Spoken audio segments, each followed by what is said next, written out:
5년 만에 돌아온 딸. 측천 무후가 당나라를 다스리던 때의 이야기랍니다. 하북성 청하에 살던 장일이라는 사람이 가족을 데리고 호남성 형주로 이사를 왔답니다. 그는 형주에서 벼슬아치로 일하였지요. 장일은 성격이 온화하고 얌전하였어요. 살림은 넉넉한 편이었지만 아들은 없고 딸만 둘을 낳았지요. 그나마 큰딸은 병으로 죽고 작은 딸 천랑만 남아 애지중지 기르고 있었어요. 장일의 조카 왕주는 산서성 태원이 고향인데 어렸을 때 아버지가 돌아가시자 형주 장일의 집에 와서 지내었어요. 왕주와 천랑은 어려서부터 한 집에서 자랐답니다. 그러다 보니 정이 깊이 들어 서로 사랑하는 사이가 되었지요. 집안 식구들도 왕주와 천랑을 천생배필로 생각하였어요. 그래서 장일은 왕주를 따로 불러 이렇게 충고하곤 하였답니다. 너는 이 다음에 천랑을 아내로 맞아들여 쓰러진 너의 집안을 다시 일으켜야 한다. 그러기 위해서는 우선 과거에 급제하여 벼슬길에 올라야 한다. 관리로 출세하기 전에는 내 딸을 줄 수 없으니 머리를 싸매고 열심히 공부하도록 하거라. 명심하겠습니다. 당신은 친척이라도 성이 다르면 사촌끼리 결혼할 수 있었답니다. 왕주는 입술을 깨물며 속으로 다짐하였어요.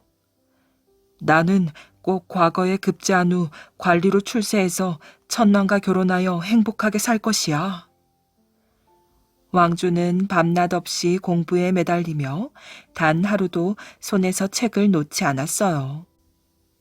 그러나 그런 노력에도 불구하고 왕주는 과거에 급제하지 못하였어요. 해마다 과거를 보았지만 언제나 낙방이었지요. 몇 년 사이에 천랑은 어여쁜 처녀로 자랐답니다. 그런 천랑의 모습을 보고 반하지 않는 총각이 없었어요. 형주에서 대대로 높은 벼슬을 하는 명문 집안의 아들도 우연히 천랑을 보고 첫눈에 반하였지요. 그래서 높은 벼슬아치인 아버지를 통해 장일에게 천랑과 결혼하고 싶다는 뜻을 전했답니다. 장일은 그 청혼을 거절할 수 없었지요. 그 아버지가 자신이 모시는 상관인데다가 그만한 신랑감을 구할 수 없기 때문이었어요. 장일은 청혼을 받아들이고는 집으로 돌아와 부인에게 말하였어요. 오히려 잘 되었소. 집안 좋고 인물 좋고 글솜씨도 뛰어나 내년 과거에는 틀림없이 장원 급제를 할 사람이니 서둘러 혼례 준비를 하시오. 하지만 천랑이 시집을 가려고 할까요? 천랑에게는 왕주가 있는데. 부인이 말끝을 흐리자 장일은 목소리를 높였어요. 이제 와서 왕주 얘기는 왜 꺼내는 거요? 그 녀석은 장래성이 없소. 과거에 떨어진 것이 벌써 몇 번째요. 나도 왕주를 사윗감으로 생각하긴 했지만 그 생각을 버린 지 이미 오래요. 나는 분명히 왕주가 과거에 급제해 관리로 출세해야만 내 딸을 주겠다고 약속했소. 하지만 왕주는 그 약속을 지키지 못하였소. 천랑을 다른 사람에게 시집 보낸다고 해도 할 말이 없을 거요. 장일은 천랑에게도 명문 집안의 아들에게 시집 보내기로 했다고 전하였지요. 그러자 천랑은 하늘이 무너지는 듯한 충격을 받았답니다. 안 돼. 나한테는 왕주 오라버니가 있는데 어떻게 다른 사람에게 시집을 가?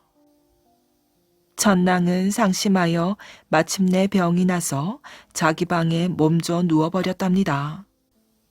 천랑을 다른 사람에게 시집 보내기로 했다는 소식을 듣고 왕주는 절망의 나락에 빠졌어요. 내가 못난 탓에 천랑을 지키지 못하고 다른 사람에게 뺏기는구나. 이제 무슨 낙으로 살아가겠는가? 이 집에 더 이상 머무를 수 없으니 형주를 떠나 다른 곳으로 가자. 왕주는 깊은 상처를 안은 채 집에서 뛰쳐나와 배 한 척을 구해 북쪽으로 떠났답니다. 배를 타고 하는 여행은 길고 지루하였어요. 낮에는 물길을 따라 항해를 하고 밤에는 닻을 내리고 잠을 잤지요. 그러던 어느 날 밤 왕주는 배 안에 누워 잠을 이루지 못하고 있었어요. 형주에 두고 온 천랑이 보고 싶고 정처 없이 떠돌아다니는 자신의 신세가 가련하였지요. 왕주의 눈에서는 눈물이 쉴 새 없이 흘렀답니다. 그런데 그때 누군가 강가로 달려오는 발소리가 들렸어요. 그 발소리는 점점 크게 들리더니 배 앞에 와서 뚝 그쳤지요. 왕주 오라버니!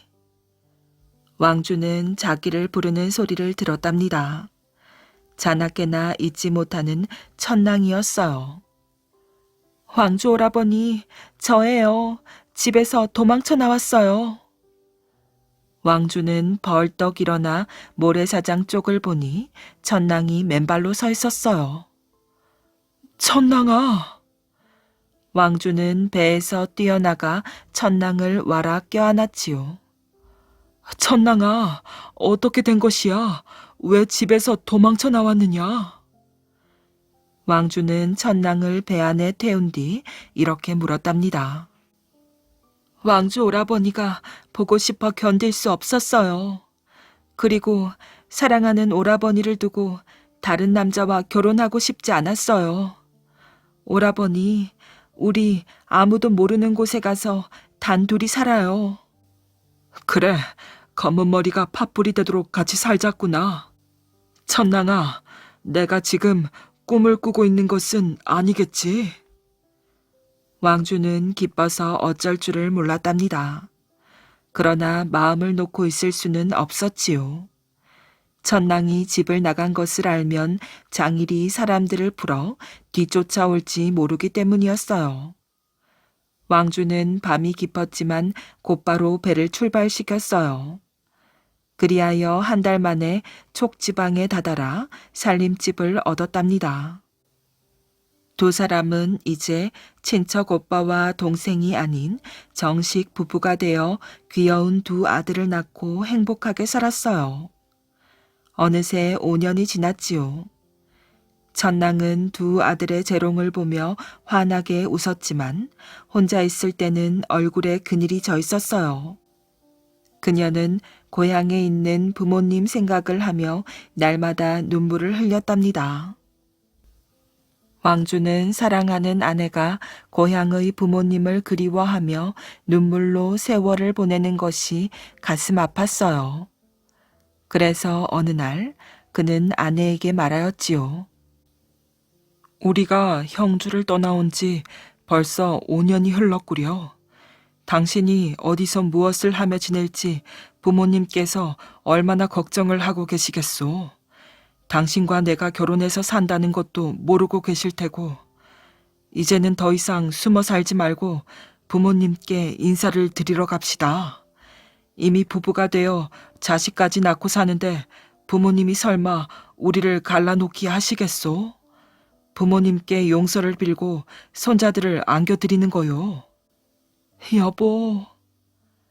왕주의 품에 안긴 천랑은 눈물이 나도록 남편이 고마웠어요. 그리하여 두 사람은 아이들을 데리고 형주를 향해 떠났답니다. 이들을 태운 배는 한 달 만에 고향 마을 근처 강가에 닿았어요. 우리 네 식구가 들이닥치면 장인 장모가 얼마나 놀라시겠소. 내가 먼저 찾아뵙고 용서를 빌 테니 당신은 아이들과 배에서 기다리구려. 알겠어요. 부모님께 잘 말씀드려 주세요. 왕주는 배에서 내려 마을로 향했답니다. 마침 저녁 무렵이라 집집마다 굴뚝에서는 연기가 모락모락 피어나고 있었어요. 왕주는 장일의 집 앞까지 왔지만 선뜻 들어갈 용기가 나지 않았답니다. 그래서 대문 밖에 있는 나무 뒤에 숨어 집안의 동정을 살폈어요. 얼마 뒤 대문이 열리더니 늙은 머슴이 밖으로 나왔답니다. 왕주는 그의 앞에 불쑥 나타났어요. 할아범. 아이고, 왕주 도련님. 머슴은 왕주의 얼굴을 알아보고는 눈이 왕방울만 해졌어요. 도련님, 어디 가셨다가 이제야 오셨습니까? 주인 나리와 마님께서도 도련님이 천낭아씨 때문에 집을 나갔다고 얼마나 걱정을 많이 하셨는데요. 두 분이 도련님을 보시면 무척 반가워하실 겁니다. 아니야, 내가 무슨 낯으로 두 분께 불쑥 얼굴을 내밀겠는가? 할아범이 가서 두 분께 나와 천낭아씨가 함께 왔다는 것을 알리도록 하게. 그래서 두 분이 허락하면 그때 인사를 올리도록 하지. 머슴은 고개를 갸웃거렸어요. 방금 뭐라고 하셨습니까? 천낭아씨와 함께 오셨다고요? 그래, 우리 두 사람은 부부가 되어 아이들까지 낳았지. 천낭아씨와 아이들은 배 안에서 기다리고 있다네. 저는 무슨 말씀인지 도무지 모르겠습니다. 천낭아씨는 병이 들어 시집도 못 가고 5년째 방 안에 누워 계신데요. 할아범이야말로 무슨 뚱딴지 같은 소린가?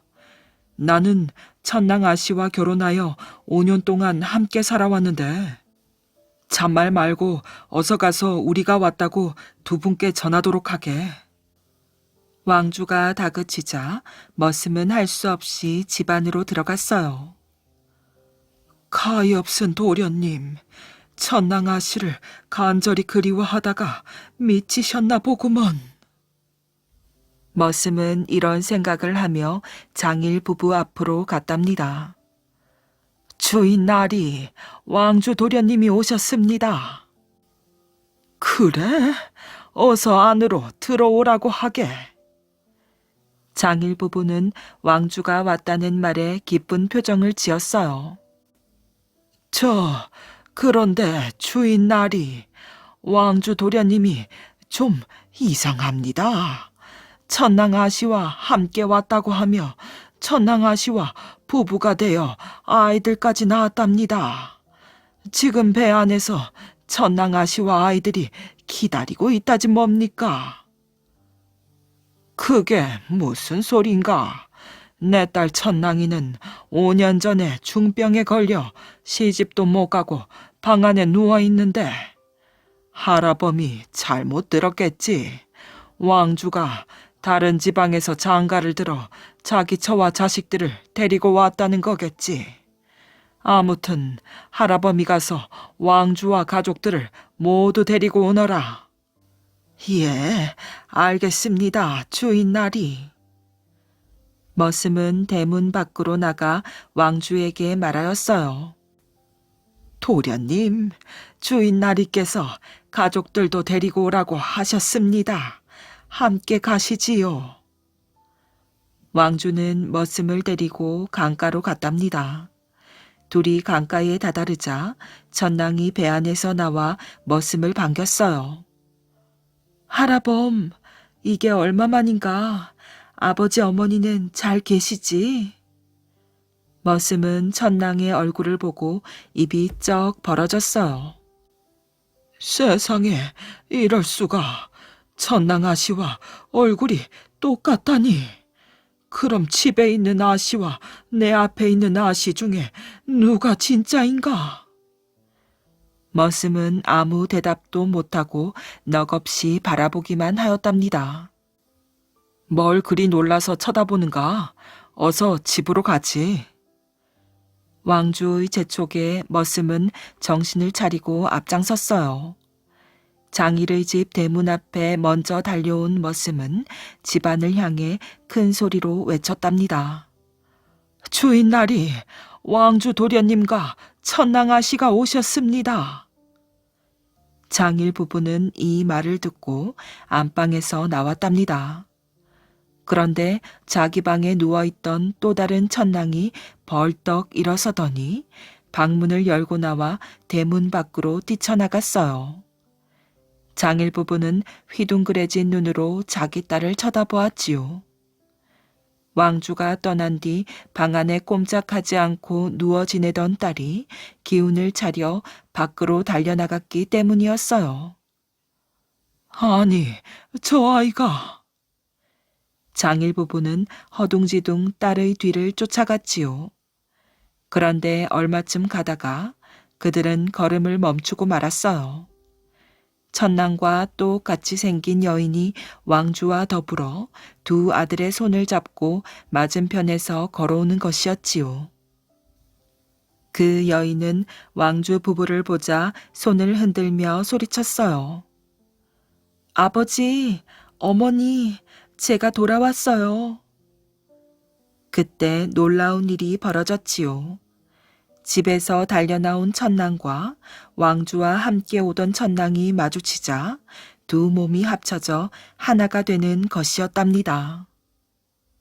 장일의 집에서는 이 일이 세상에 알려질까봐 쉬쉬하여 친척 몇 사람만이 이 일을 알고 있었답니다.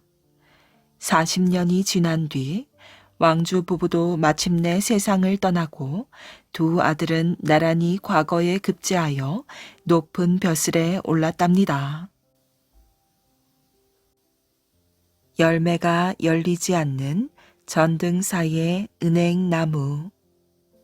조선 왕조는 500년 동안 불교를 홀대하였어요. 유교를 숭상하는 국가 정책에 따라 불교는 겨우 명맥만 유지할 수밖에 없었답니다. 때때로 불교를 옹호하는 왕들도 없지 않았으나 그것은 모두 한때였어요. 유생들은 집요하게 불교를 멸시하고 탄압해 왔으며 조선 건국시 태조 이성계가 무학대사와 더불어 나라의 초석을 마련한 사실은 오히려 유학자들로 하여금 배불 사상을 더 깊게 하였지요. 승려의 도성 출입이 금해졌고 사원의 농가 밭은 지방 토호에게 빼앗겼어요. 또한 나라의 노역을 승려에게도 부과하였지요. 뿐만 아니라 절에서 나는 특산물은 모두 나라에다 공물로 바쳐야만 했답니다. 그래서 전국의 모든 절들은 종이를 만들거나 새끼를 꼬아 가마니를 짜서 바쳐야 하였어요. 그러다 보니 많은 절들이 폐쇄되었고 승려들은 점점 퇴락해 갔답니다. 따라서 깊은 산중에 암자를 짓고 은거 생활을 하는 승려들이 늘어나게 되었지요. 이 즈음 강화도 사또와 이 지방 토호들은 전등사의 토색질에 특히 열을 올렸어요. 젊은 승려들은 강화성을 쌓는 사역에 나가야 했고 늙은 승려들은 절에서 종이를 만들어야 하였답니다. 그러나 승려들은 불평 한마디 하지 않았어요. 오히려 승려들은 모든 일이 다 자기들의 믿음을 저울질하는 한 시련으로 생각하였지요. 그들은 출가한 신부님에도 불구하고 승려의 본분을 떠나 벼슬아치와 토호들의 종 노릇에 불과한 일을 해야 하는 것에 대해 부처님과의 인연 탓이라고 생각하였어요. 스님, 동자승은 노승 앞으로 한 걸음 더 다가갔어요. 스님, 노스님. 몇백 년 묵은 은행나무 밑에 기대어 앉은 노승은 도무지 말이 없었답니다. 하늘을 덮은 은행나무 밑에서 은행나무와 하나가 된 양 노승은 숨소리도 내지 않고 움직이지도 않은 채 새벽부터 이곳에 앉아 있었어요. 동자승은 한층 목소리를 높여 노승을 불렀답니다. 그래도 노승은 꼼짝도 하지 않았지요. 동자승이 노승의 팔을 흔들자 그때서야 노승은 지그시 감고 있던 눈을 천천히 떴답니다. 스님, 사람들이 또 찾아왔습니다. 관가에서요. 무슨 일이기에 또 찾아왔다고 하더냐? 상감께 진상할 은행 때문이랍니다, 스님. 아니, 추수는 아직도 멀었는데 벌써 은행을 진상하라더냐? 노스님, 작년에 두고 빈 20가마를 내라고 합니다. 뭐라? 노승과 동자승은 우람한 은행나무를 쳐다보았어요. 하늘을 뒤덮은 은행나무 사이로 아침 햇살이 비쳐서 열매와 잎이 반짝거렸지요. 동자승과 노승은 두 그루의 은행나무와 함께 항상 붙어서 있었던 것처럼 보였어요. 두 사람은 깎아세운 돌부처처럼 우뚝 선 채 말이 없었지요. 산새는 제제거리며 은행나무 가지 사이를 즐겁게 날아다니고 있었답니다. 어느덧 노승은 조금 전과 똑같은 자세로 두 눈을 지그시 감았어요. 까치의 울음은 좋은 소식을 안겨다 준다던데. 아침 까치의 울음소리를 들은 동자승이 혼자 중얼거렸어요. 스님, 10가마도 힘든 터에 어찌 이 두 나무에서 20가마가 열리겠습니까? 그러나 거두어야지. 노승은 단장을 짚고 일어섰어요. 동자승과 노승은 높다란 현판 밑으로 들어갔답니다. 선제야, 너는 벼슬아치들의 성화가 두려우냐? 아닙니다, 스님. 결코 벼슬아치들을 무서워하는 게 아니옵니다. 왜? 그러나 어찌합니까? 해마다 은행나무에선 10가마밖에 나지 않는 것을. 그래도 바쳐야지. 노승은 손에 든 염주알을 하나씩 굴렸어요. 그러나 해마다 10가마 이상을 수확하지 못하는 두 그루의 은행나무에서 20가마를 거두어야 하는 올해는 정말 난처하기 짝이 없는 것이었지요. 동자승은 걱정스러운 듯 다시 입을 열었어요. 소승은 늘 걱정이었습니다. 10가마가 안 열리는 해에는 어쩌나 하고요. 금년에는 은행이 많이 열리긴 했지만 만약 은행이 10가마가 안 된다면 관리들의 불같은 성화를 어찌 견딜까 하고요. 벼슬아치들이 부처님의 도장에 와서 온갖 성화를 부를 때면 그들이 가엾게까지 생각되었나이다. 그러나 그들이 벼슬을 코에 걸고 도장을 어지럽힐 때는 그들이 가엾다기보다는 증오스러워집니다. 미워하지 않으려고 해도 그게 안 됩니다, 스님. 어찌하면 남을 미워하지 않고 살 수 있습니까요? 선제야. 네. 그들은 가던 걸음을 멈추고 서로 바라보았어요. 동자승의 홍안과 노승의 주름 잡힌 얼굴에서 그들은 각자 자기의 과거와 미래를 보고 있었지요. 남을 미워하는 것은 자기를 아끼기 때문이다. 자기를 아끼는 마음이 있기 때문에 남을 미워도 하는 것이고 자기에게 이로운 사람을 사랑하기도 하는 것이다. 나에게 이롭거나 해로운 사람이 있어 내가 그를 사랑하고 미워하는 것도 모두 인연에 따라 일어나는 일이다. 나와 그가 지은 업으로 해서 맺어지는 인연을 끊으려 하지는 않고 누구를 미워하고 사랑하는 것은 그 인연을 더욱 굳게 할 뿐이란다. 나의 어변으로 해서 남을 미워함은 곧 나를 미워함과 같지 않겠느냐. 선제야, 출가한 수도인은 모름지기 자기를 아끼는 마음을 버려야 하느니라. 자기를 아끼는 마음을 버리는 것은 남을 미워하고 사랑하는 마음을 버리는 것과 같은 일이니라. 오늘날은 조정에서는 물론이고 벼슬을 하지 않는 사대부까지도 모두 부처님의 높은 법을 욕되게 하고 있다. 그러나 그렇다고 그들을 미워하지 말아라. 부처님의 높은 법은 결코 더럽혀지거나 욕되지 않기 때문이다. 오직 어리석음을 깨닫지 못하는 자를 자비로서 대해야 한다. 동자승은 노승 앞에 합장을 하며 깊이 머리를 숙였어요. 종이를 손질하던 중이 동자승과 함께 다가오는 노승을 향해 합장하며 말하였어요. 스님, 어찌 하시겠습니까? 무엇을? 20가마의 은행을 무슨 수로 바칩니까? 글쎄, 어찌 해야 할꼬? 저 두 그루의 나무는 어떤 해에도 10가마 이상 은행을 따지 못했습니다. 그런데 20가마라니요. 스님께서 임금님께 상소하는 것이 어떨는지요?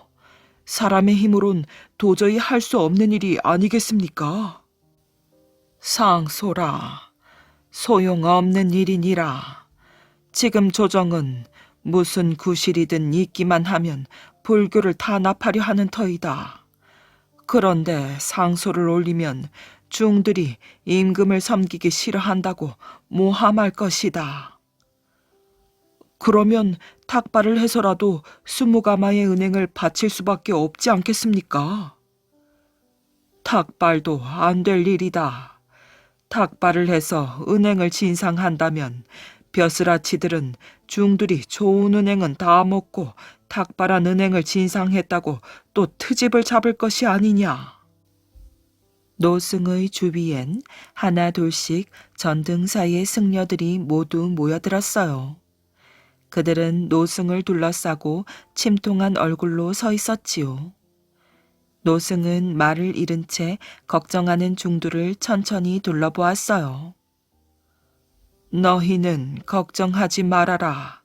오직 너희의 걱정은 공부를 하는 일이다. 어찌하면 부처님께서 가르치신 불법의 길로 나아갈 것인가를 걱정하거라. 그리고 저마다 맡은 소임을 다 하면 된다. 부처님의 불법의 길은 각자가 하는 일 속에 함께 있느니라. 한시라도 잊지 말 것은 공부하는 일이다. 이렇게 말을 마친 노승은 동자승에게 일렀어요. 선제야, 너는 곧 백년사로 달려가서 초종 스님을 모셔오너라. 노승은 단장을 짚으며 천천히 선실을 향해 걸어갔어요. 모여있던 승려들은 무릎을 치며 감탄하였지요. 그렇지. 그 스님이시라면 바람과 비를 부리시는 신통력이 있는 도승이시니까 은행 20가마쯤 넉넉히 열리게 할 게다. 산 그림자가 길게 끌리는 저녁이 되었어요. 동자승은 추종대사를 전등사로 모셔왔지요. 추종대사는 곧장 주지의 선실로 찾아들었고 인사를 마친 두 대사는 한동안 무엇인가 의논하는 듯 하였답니다. 마침내 노승이 동자승을 불렀어요. 절안의 중들을 전부 은행나무 밑으로 모이게 하여라. 그리고 별자 스님에게 은행나무 아래에다가 조촐한 제단을 마련하여 3일 기도를 드릴 준비를 하라고 곧 일러라. 스님, 은행을 더 열리게 하기 위해 올리는 기도입니까? 동자승은 눈을 크게 뜨고 물었어요. 그렇다. 어서 전해라. 노승은 동자승을 재촉하였어요. 3일 기도가 시작되었지요. 아름드리 은행나무 아래 제단이 마련되었고 주지를 비롯한 모든 승려들이 추종대사의 집전으로 제를 시작하였어요. 이 소문은 곧 인근 주민을 비롯하여 관가에까지 알려졌지요. 구경꾼들이 지켜보는 가운데 첫날의 기도를 끝마치고 두 번째 날의 기도가 시작되자 구경 나온 아낙네들은 추종대사를 따라 함께 기도를 하고 절을 하기도 하였답니다. 밤과 낮을 쉬지 않고 기도는 계속되었지요. 도승 추종대사가 친히 올리는 3일 기도의 소문은 강화도 벼슬아치들까지도 궁금하게 만들었답니다. 마지막 날 군관 한 명이 서너 명의 졸개들과 함께 은행나무 및 제단 앞에 나타났어요. 이보시오 노인, 당신이 주지요? 그렇소이다. 군관은 노인을 붙잡고 시비를 걸었지요. 이 죄는 무엇 때문에 올리는 거요? 사또의 명으로 알려고 온 사람인데 혹시 나라의 공부를 바치기 싫어 임금과 백성을 저주하려는 것이 아니오? 그런 무엄한 소리는 거두시오. 우리는 상감께 진상할 스무가마의 은행을 바치기 위해 은행이 많이 열리도록 제를 올리는 거요. 은행이 많이 열리도록 하는 제서라고? 어리석은 소리 하지 말거라. 나무에 열리는 열매란 사람의 임의대로 할 수 없는 법. 어찌 내 놈 중들이 하늘의 뜻을 어길 수 있겠는가 말이다. 군관은 머리를 뒤로 젖히며 비웃어댔어요. 그 웃음이 채 끝나기 전에 군관은 얼굴을 싸매며 나동그라졌지요. 새파랗게 질린 군관이 정신을 차리고 다시 일어섰을 때는 이미 그의 왼쪽 눈은 파랗게 붓고 눈이 멀고 말았으니 다름 아닌 부처님을 욕한 벌이었어요. 이 소문은 더욱 꼬리에 꼬리를 물고 퍼져나가 전등사의 제사는 일약 유명해졌답니다. 추종대사는 축원을 읽기 시작하였어요. 모든 사람들은 숨을 죽이고 그의 말에 온 신경을 집중하였지요. 오늘 남선 부주 해동 저송국 강화도 전등사에서 3일 기도를 정성으로 봉행하여 바치는 사마의 중생들은 두 그루 은행나무에 열매가 맺지 않게 해주시기를 지주 성심으로 축원하나이다. 100년이고 1000년이고 절대로 은행이 열리지 않게 하여 주십시오. 이에 승려들과 구경꾼들은 놀라지 않을 수 없었어요.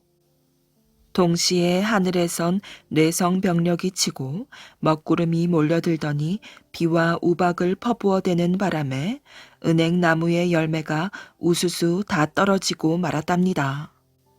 사람들은 겁에 질려 모두 도망가고 나무 밑에는 오직 동자승과 노승만이 웃고 서 있었어요.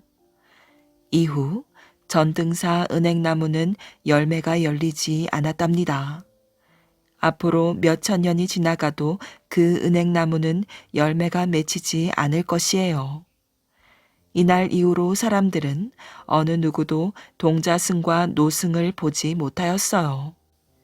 사람들은 전등사를 구하기 위해서 보살이 동자승과 노승으로 화신한 것이라고 말하였지요. 지금도 전등사에 서 있는 은행나무 두 그루 가운데 한쪽은 노승나무요, 다른 한쪽은 동자승나무라고 부른답니다. 혹은 암컷과 수컷으로도 불려져 아기를 못 낳는 여인들의 치성장소가 되기도 한답니다. 아무것도 먹지 못한 초보 귀신. 죽어서 귀신이 된 이가 있었답니다. 그는 죽은 지 얼마 안 되어 살아있었을 때의 친구를 만났어요. 이 친구는 그보다 20년이나 먼저 죽어 귀신이 되었답니다. 두 귀신은 서로의 모습을 보고 깜짝 놀랐어요. 자네 귀신 맞는가? 죽은 지 20년이나 되었는데도 살이 통통하게 쪘는걸? 이게 어찌된 일이야? 자네는 며칠 전에 죽었다면서 왜 그렇게 야위었어? 하마터면 몰라보고 지나칠 뻔하였잖아. 초보 귀신이 넋두리를 늘어놓았어요. 나는 귀신이 되고 나서 사람들에게 한 끼도 얻어먹지 못하였네. 얼마나 굶주렸는지 기운이 하나도 없고 쓰러지기 직전이야. 자네는 사람들에게 음식 대접을 잘 받나 본데 그 비결이 무엇인지 나한테 좀 알려주게. 친구 귀신이 말하였어요. 사람들에게 음식 대접을 받는 것은 굉장히 쉽지. 사람들이 보는 앞에서 괴상한 일만 저지르면 되거든. 그러면 사람들은 두려움에 떨며 자네에게 음식을 대접할 거야. 그런 방법이 있었나? 생각보다 쉽구려. 초보 귀신은 뛸 듯이 기뻐하며 사람들이 사는 동쪽 마을로 갔답니다. 어느 집 마당에 들어서니 별당 앞에 맷돌이 있었어요. 초보 귀신은 맷돌 구멍에 보리를 넣고 맷돌을 돌렸답니다.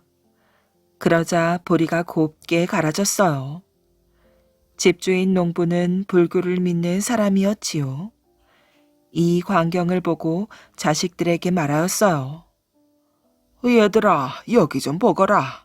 가난하게 사는 우리가 불쌍하다고 부처님이 귀신을 시켜 맷돌로 곡식을 갈게 하시는구나.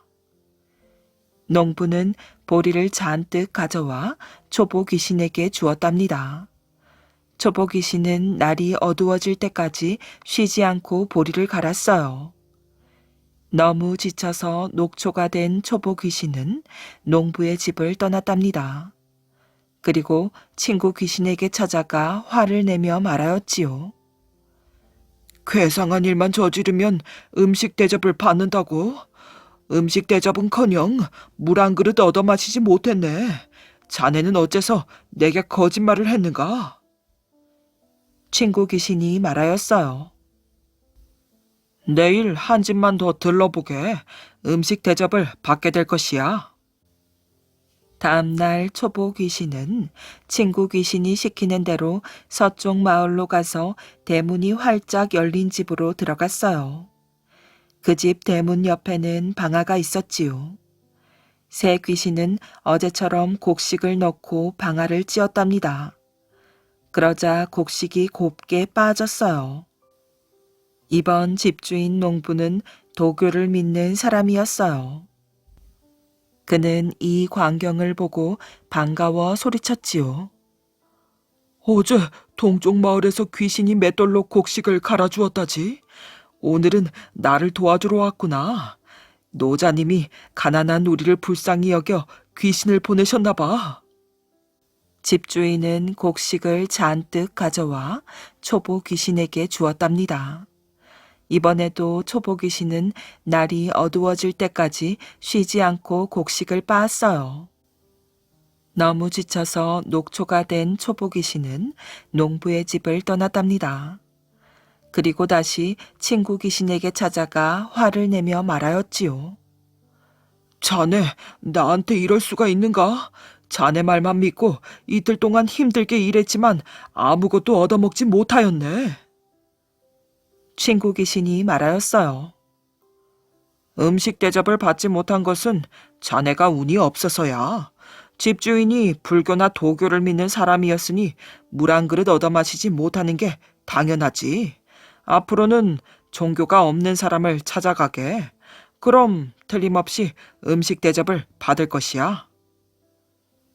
초보 귀신은 마지막으로 친구 귀신의 말을 따르기로 하였어요. 그래서 이튿날 남쪽 마을로 가서 대문에 장대를 세운 집으로 들어섰지요. 초보 귀신이 집안을 둘러보니 여인들이 밥을 먹고 있고 마당 한쪽에는 하얀 개 한 마리가 앉아 있었답니다. 좋은 생각이 떠올랐어. 개를 장독 위에 올려놓는 것이야. 초보 귀신은 개를 번쩍 들어올려 호공을 걷게 하였어요. 개는 발소리를 내며 걸어서 장대 꼭대기에 올라섰지요. 여인들은 이 광경을 보고 기절할 듯이 놀랐답니다.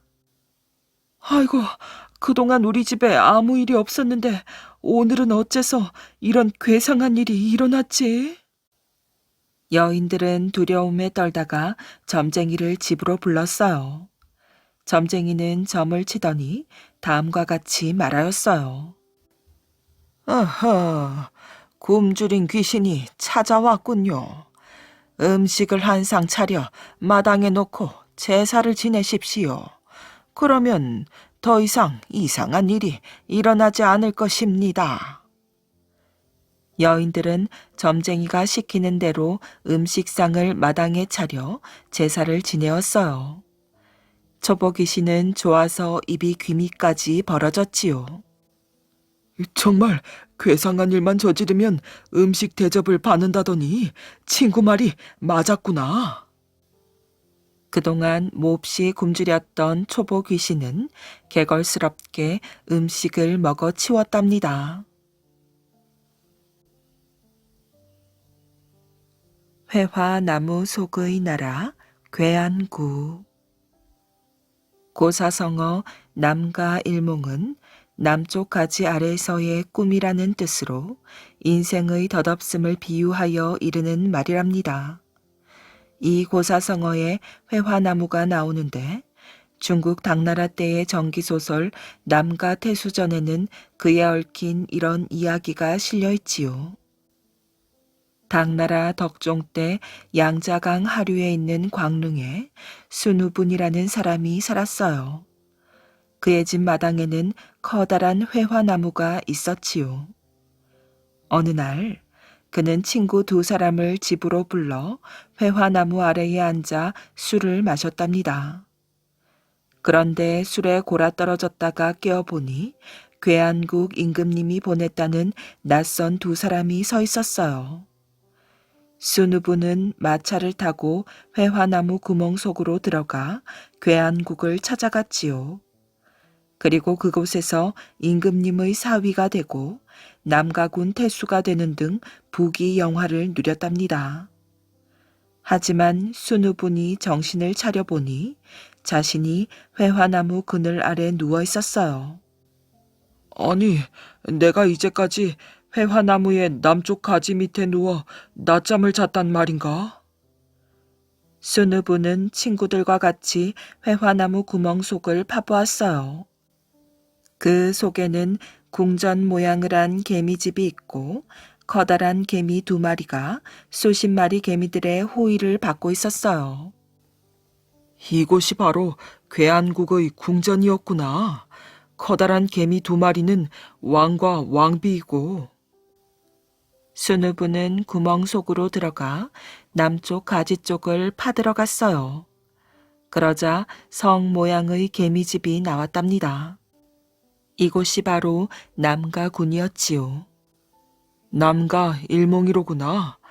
회화나무의 남쪽 가지 밑에서 꾼 꿈이 이렇게 허무할 줄이야.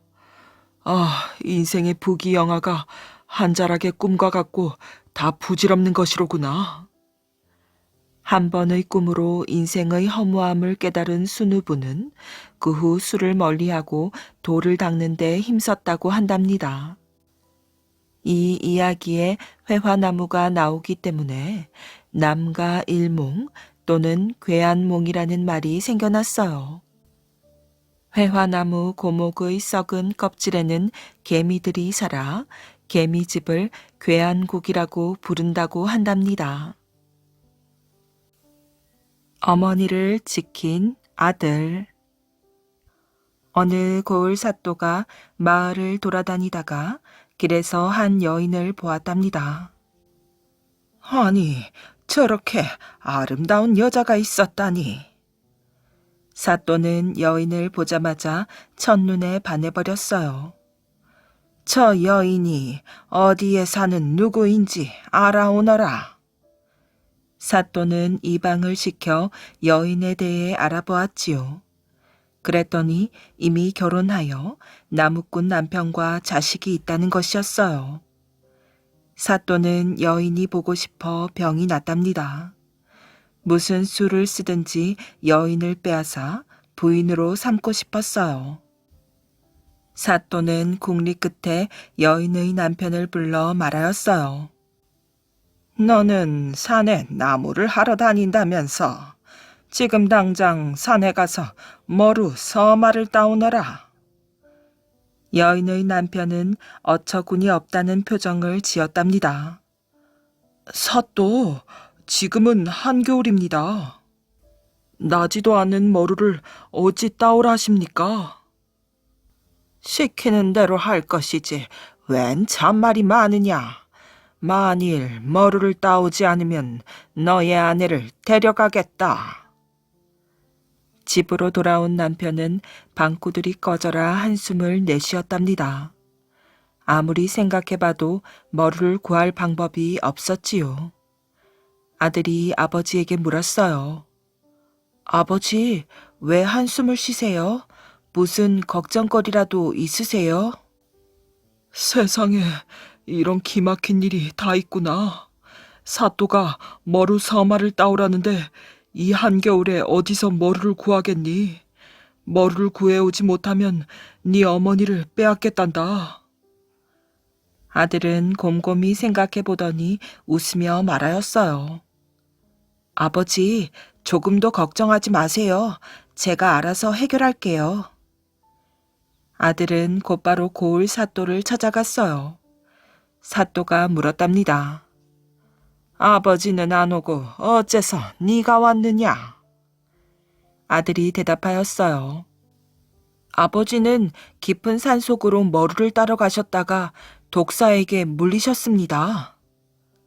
뭐라고? 거짓말하지 말거라. 이 한겨울에 독사가 어디 있느냐? 맞습니다. 그걸 잘 아는 분이 이 한겨울에 머루가 어디 있다고 따오라 하셨습니까?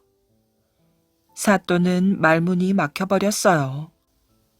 그래서 고개를 숙인 채 뒤통수만 긁어대었지요. 너한테 부끄럽구나.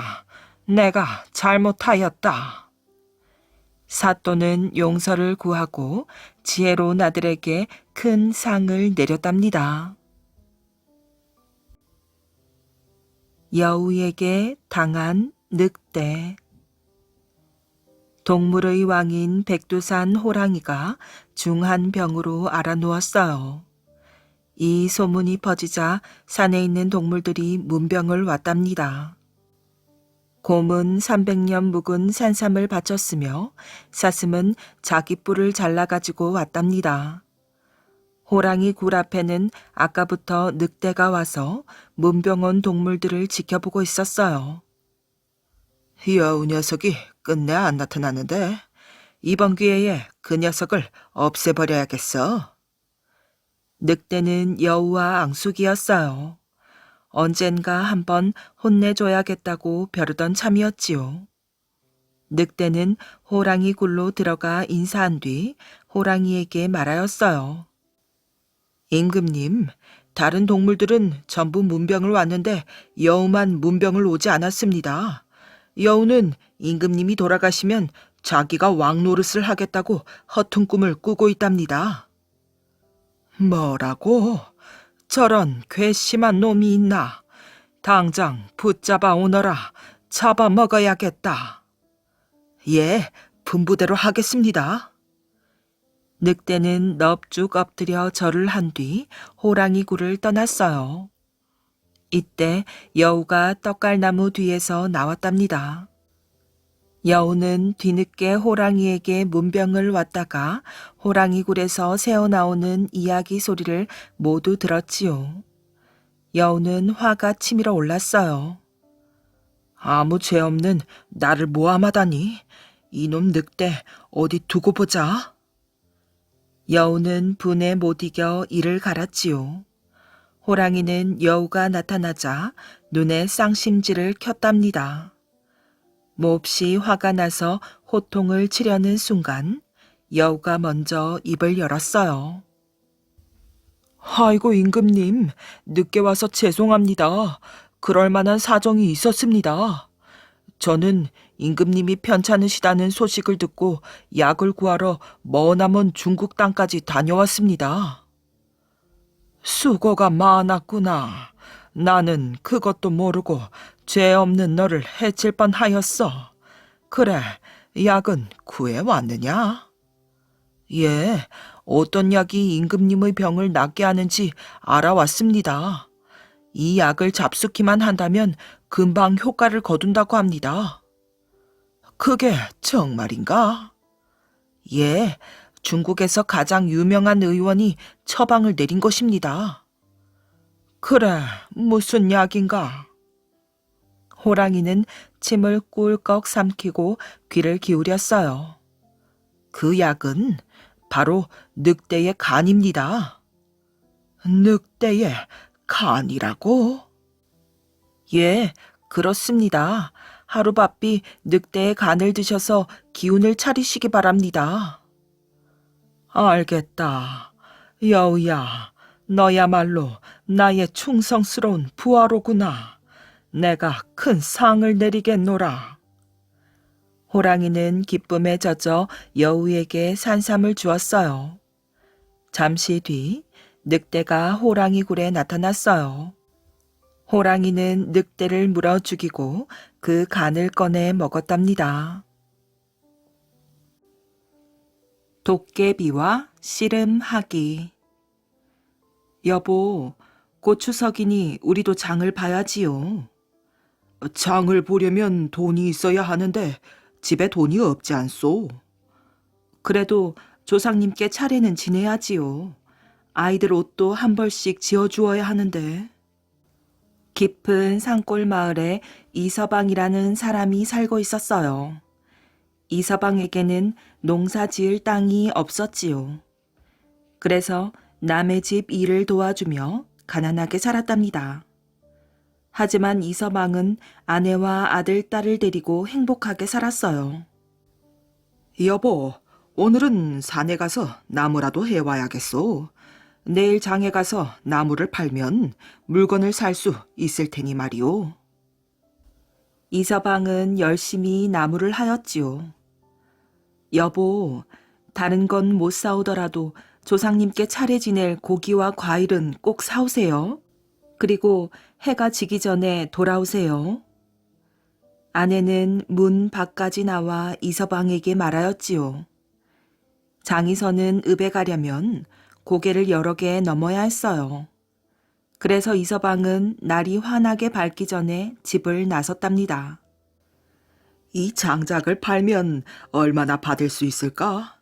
추석 때 쓸 고기와 과일은 살 수가 있을까? 아이들 옷감 살 돈도 마련해야 하는데. 이서방은 장에 가서 살 물건을 생각했지요. 그래서 무거운 장작을 지고 고개를 넘으면서도 힘들지 않았답니다. 이서방이 장에 도착했을 때는 벌써 한낮이 지나 있었어요. 이서방은 지게를 세워놓고 손님을 기다렸지요. 꼬르륵 꼬르륵 뱃속에서 소리가 났답니다. 아침 일찍 나오느라 밥을 먹지 못했거든요. 장터 주막에서는 빈대떡 부치는 냄새가 고소하게 났답니다. 장작을 팔면 빈대떡을 사 먹어야지. 아이고 배고파라. 이서방은 한참을 기다렸지만 손님이 나타나지 않았어요. 이서방은 걱정이 되기 시작했지요. 이러다가 장작을 팔지 못하면 어떡하지? 차례에 쓸 고기와 과일도 사지 못하면 정말 큰일인데. 장사하던 사람들이 짐을 싸기 시작했지요. 이보시오, 이 장작은 얼마요? 예, 10냥입니다. 10냥이나요? 너무 비쌉니다. 좀 깎아주시오. 좋습니다. 8냥만 내십시오. 아주 싸게 사시는 겁니다. 이서방은 8냥을 받고 장작을 팔았어요. 2냥이 아깝기는 했지만 할 수 없었지요. 이서방은 고기 파는 곳으로 가 고기를 샀답니다. 그리고 서둘러 과일을 파는 곳으로 달려갔어요. 과일이 몇 개 남지 않아 싸게 살 수 있었지요. 이서방은 배가 고프다 못해 아팠어요. 주막에 가서 빈대떡 하나를 시켜 먹었지요. 하나를 먹고 나니 더 먹고 싶어 견딜 수가 없었답니다. 이제 한 양밖에 남지가 않았는데 이 돈으로는 옷감도 살 수가 없고 빈대떡이나 하나 더 먹어버리자. 이서방은 맛있게 빈대떡을 먹고 주막을 나왔답니다. 어느새 해가 져서 어두워지기 시작하였어요. 서둘러야겠다. 고개를 여러 개 넘어가야 하는데 가족들이 걱정하겠는걸. 이서방은 어두운 산길을 걸었지요. 바람에 나뭇잎이 흔들리는 소리에도 놀랐어요.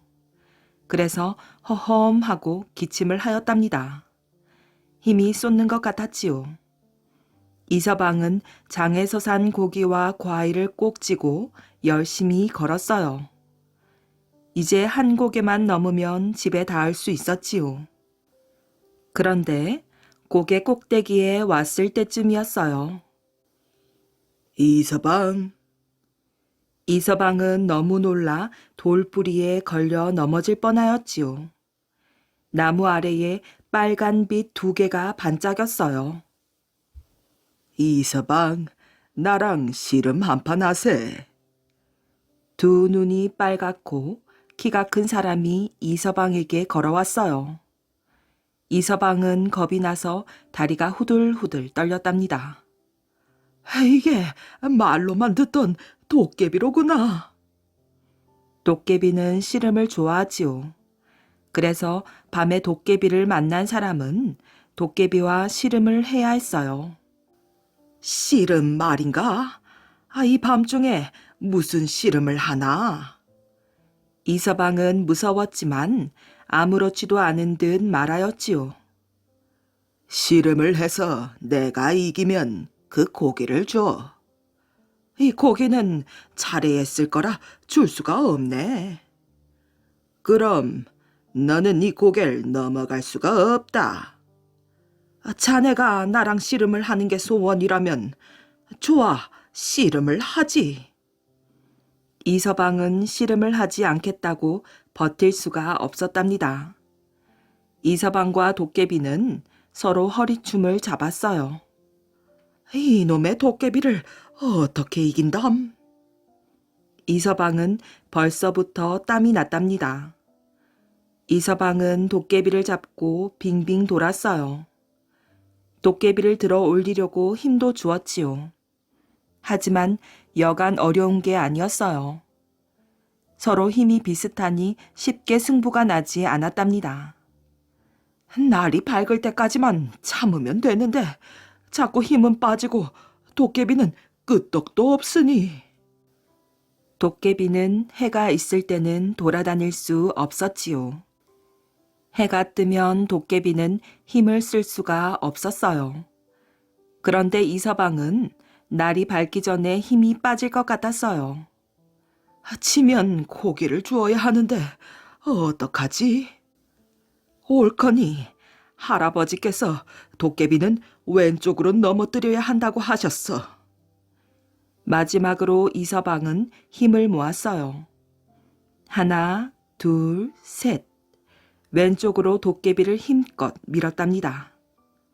도깨비는 쿵 소리를 내며 넘어졌어요.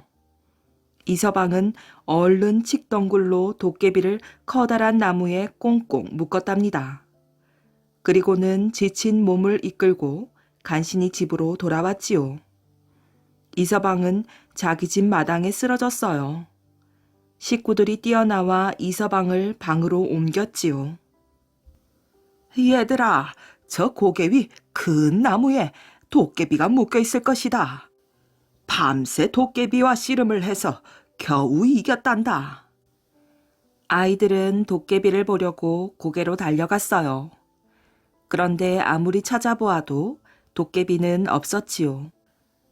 큰 나무에는 쌀이 빗자루가 칡덩굴에 묶여 있을 뿐이었답니다.